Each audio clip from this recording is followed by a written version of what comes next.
For people who haven't really been following it as closely as Dave and me in pre-season, some of the new players that have come in are really interesting, like Jonah Talupi. I mean, he was always a pain to play. Well, listen, we played. Listen. I know. VCD got relegated. Yeah. But listen, we played them last game of the season, and they smashed us 2-0. We couldn't even get in the game, and Tolu bossed the game, and we said, do you know what?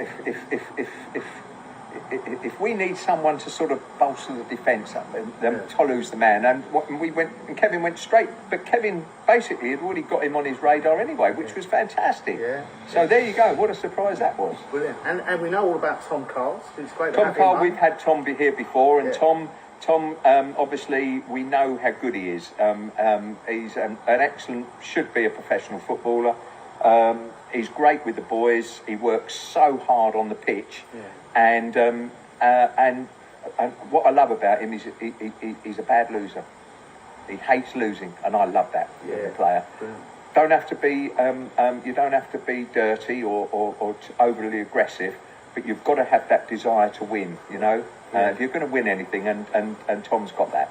Yeah, and that probably goes with Connor Diamond as well. He looks like he's a. Connor has obviously been with Kevin a while, and which is great because Kevin knows exactly how Connor plays. Yeah. Connor plays, you know, his heart on his sleeve. He gives 100% every game. A great signing. Yeah, and, well, the other two, which was a big surprise to me, was Alex Acrofi coming in. Yeah, Alex. Big track record, isn't he? Yeah, I mean, obviously, what we wanted in attack, we don't want just be a one-trick pony, and I think that's what we was last season.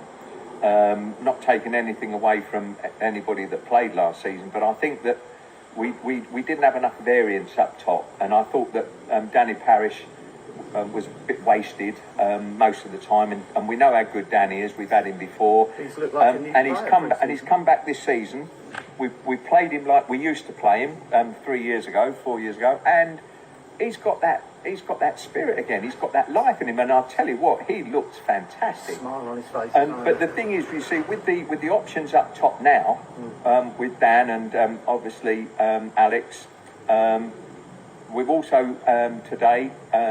I was going to come on to this. going to come on. I'm not going to say yet, but we've also got another string to our bow. So we've got options. We've got various options. But one of the things that that I did impress upon Kevin was I would like to see the ball stuck on the grass. Yeah. I don't want to see the ball, you know, like where is it? You know, I want, you know, you can always use those tactics if it's a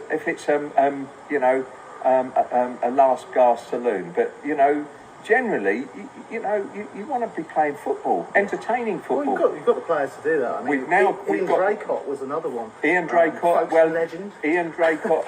Now, I mean,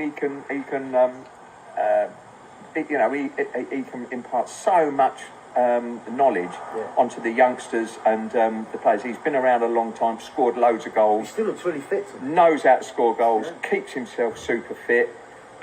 He's perfect professional for us. Yeah. And that you know, we needed a couple of old heads. He's absolutely bang on for us. Somebody like Ryle will learn from him. I would have thought. Yeah, I mean, everybody forgets that Ryle was out for over a year, and he came back, and he only came back hit and miss last season.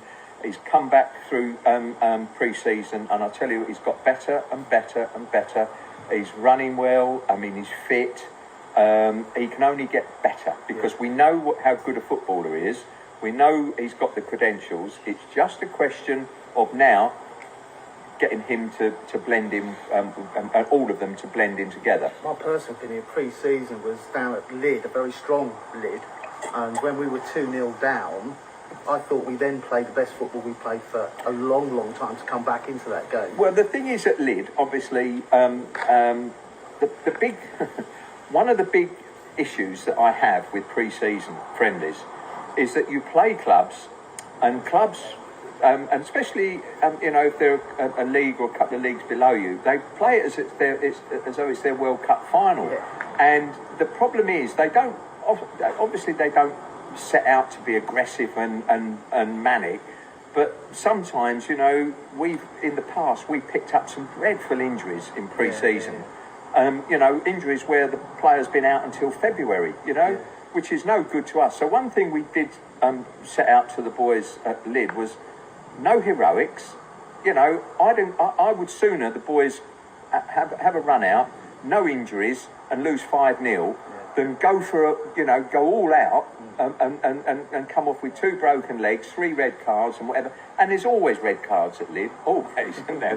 It's just I don't know what that was red and about. yellow cards at Lyd. But anyway, the football we played when we were 2-0 down, I mean, and Ryle was pivotal in that, wasn't he? Well, I think what happened was, I think we went 2-0 down, and I think Kevin thought, oh, do you know what? This is not really fair. You know, we're better than this. I think that you know, and we kicked it on a gear, and all of a sudden we got back in the game, and then we relaxed again and tried to stay out of the handbags. You know, and all the failed, but tried. Yeah, we did. Yeah, we failed at the end. But no, we of course, poor old Alex. You know, I mean, I mean, the ref had I shouldn't really say, but the ref did have a dreadful game and out of his depth, way out of his depth, for both sides. In all fairness, but you know, we went down again, and then all of a sudden we started to press again, and obviously got 2 penalties, but we, you know, we probably could have scored 2 or 3 more goals if the game had gone on a bit longer. But one thing that we did do, we tried to play within ourselves and not get any injuries. And then Dover, wow.